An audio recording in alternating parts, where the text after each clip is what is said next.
It was my sophomore year of college and I stopped being able to feel my hands and I felt like I was going to die. In a couple of hours, I was in a bed in the emergency room and that was when I had my first migraine episode. Hello, my name is Chisom and I have migraines. I have very, very bad migraines. I have migraines that sometimes land me in the ER at least 4 times right now. And they make me very sick and I don't know what causes them. I don't know what triggers them. I'm just living my life with them. And I wanted to make a video because I've not heard somebody talk about living with migraines. I didn't really think it was going to be something I had to live with for the rest of my life. I was a busy college student and I just wanted to get back to work and school and dealing with all of that. The first few days of recovery were rough, but I was young, I would survive. Until another episode happened a month later and then I was like, oh shit, this is something I'm going to have to live with. Nothing really prepares you for the reality of living with a chronic disease. I still don't even look at myself like someone who suffers from a chronic disease. Nobody in my family has migraines apart from me. So there was no indication that this would be something I would have to live with. And it's also the fact that migraines have no cause. For everything that solves a migraine, something also causes it.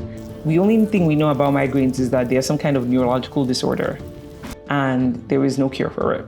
You just have to deal with it and take medication. And sometimes the medication doesn't work. So let me tell you what happened during my last migraine episode. So I was just in my apartment working on a video, editing my last video, and then I stopped feeling my hands because that's what always happens in the beginning of every migraine episode. And once I stopped feeling my hands, I'm like, okay, maybe I can ride this one out. But then it gets very hard. I'm like, shit, this isn't looking normal. I am not feeling normal. Let me call the ambulance. So as you all know, I live in a country where it's the default language isn't English and I'm still learning the language. So I called the ambulance. I was able to get them to come and I was just waiting. I got dressed because I had no clothes on. I got dressed, gone to the ambulance. I was like, I'm going to throw up. So they gave me a bag. I get to the hospital and I am throwing up like a crazy person. I am laying on the floor. I am nauseous. I am in the worst state I've ever been. And in the middle of all of this rigmarole, somehow I lose my phone. I start seeming like a crazy person because I'm laying on the floor and they're screaming at me in fucking Portuguese. But I'm like, bitch, I am fucking going crazy right now. And I am like, I don't have my phone. I don't know anything. I am nauseous. I am sick. I am tired. Finally, they inject me with painkillers that make my sense come back. And I tried to explain to the nurse that, oh, something happened to my phone. I can't find it. I have my wallet. I have every thing I came with, but I can't find my phone. And then in the middle of all of this, I am so nauseous. I am so tired. It is around 1 a.m. And I'm just I need to get back home. And the nurses and doctors are so fucking busy. I still have that thing that they inject into your hand in me. I'm I need to get back home because I don't have my phone. I'm like, shit, I lost my phone or somebody stole it. So I find this young girl because she speaks English and I'm like, please, can you call an Uber for me? I have my card. I can give you my card to just call an Uber, which she does. And I'm really grateful for. And so I'm walking home after throwing up like a fucking crazy person, after being sick, still with the fucking needle thing in my arm and without a phone. I get home, I use my iPad to check for my Find Your Phone. My phone isn't popping up and I'm just so sick and tired. I take a shower. I literally go out and I pull out that thing from your hand. I take it out because I'm so used to going to the fucking ER for my migraines. And then I wake up the next morning, I go to my bank immediately. When I get to my bank says, I tell my bank people, oh, please, can you cancel my card? And they deactivate my card and they send a new one. And when I come back, I check my iPad again and I notice that my phone is moving. So my phone is fucking moving at this point. And I'm like, oh my God, I take my iPad and I take my hotspot and I start going after my phone. And I noticed that my phone is literally at a fucking psychiatric hospital. And I know I was crazy, but I was not at a psych hospital crazy. I was not at a psych hospital the night before. And so what ends up happening is that I'm following this thing. We get to a certain stop and that was the stop the phone was last at. That's where the Uber drops me off, but the phone has moved. So I call a second Uber and I'm like, oh my God, if you follow this phone, I will give you $50 because $50 here for Uber is a lot of money. And he was like, oh, go to the fucking police. And I'm like, I'm not used to going to the police because in Nigeria, the police, calling the police means you're setting yourself up to be attacked. And then I okay, I'll go to the police station. Also, I lived in California for some time, and in California, if you call the police, they're going to show up. Specifically in San Francisco, they're going to show up like 5 hours later. But he's like, oh, there's a police station close by, go to that police station. So I walk to that police station. I'm checking my iPad. My phone is still moving, which I'm grateful for because it's better. It's still online and I can see it.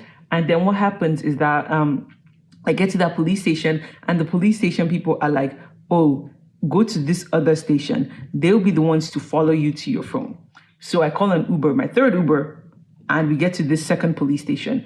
And they're like, okay, wait a couple of minutes. My colleagues are about to arrive and they'll be the ones to follow you for the phone. So I wait 5 minutes and the police show up. So I get into this car with 3 police officers, 3 young men, which I'm like so not used to police officers being young men. I'm used to them being old, like grumpy. Anyway, and they're like skirting, because they're police officers, so they can like, and get to the phone. The one at the back is with the iPad and asking me questions about my phone. And the 2 in front are like driving. One is driving and the other one's in the seat in front.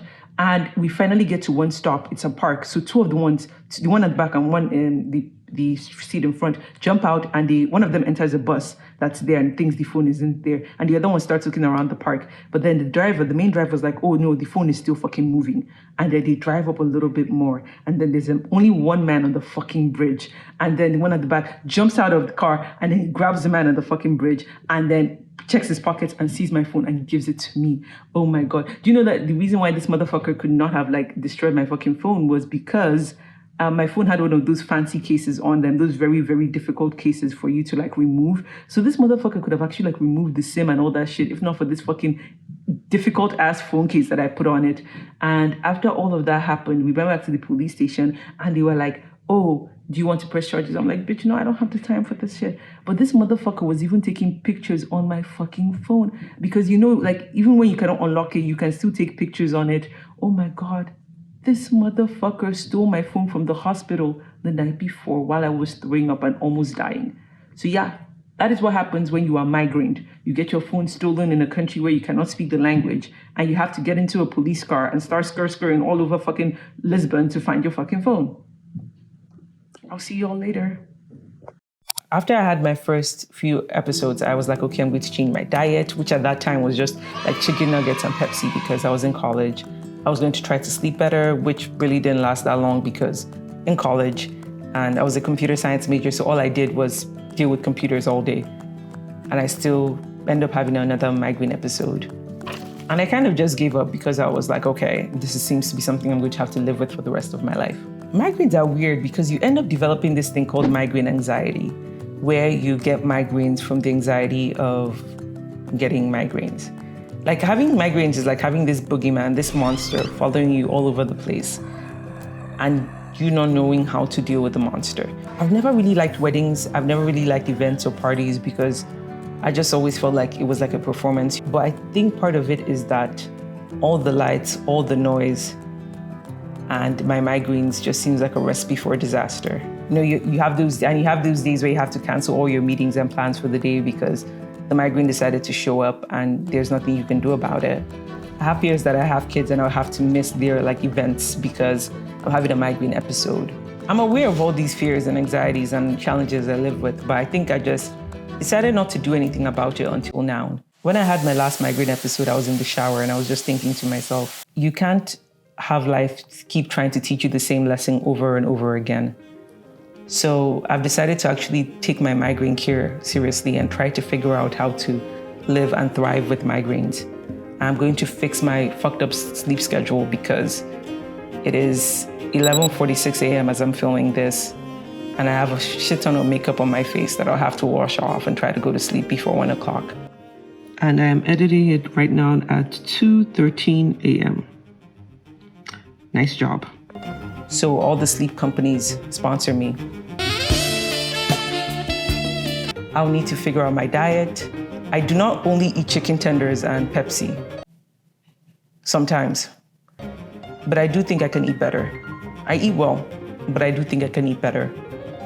I exercise enough, like, I run sometimes, but I do think I should just take better care of myself. And I'm kind of inviting other migraine sufferers to go on this journey with me for us to try to figure out some of the new age stuff, the old age stuff, the weird things that people have tried to deal with migraines across the decades and try to see if we can come up with ways to actually live and thrive with migraines. If you are down to go on that journey, my name is Chisom. Subscribe and I will see you all next time. If you've enjoyed this video, I have lots of other videos around this. Click here to watch some more and I will see you all next time.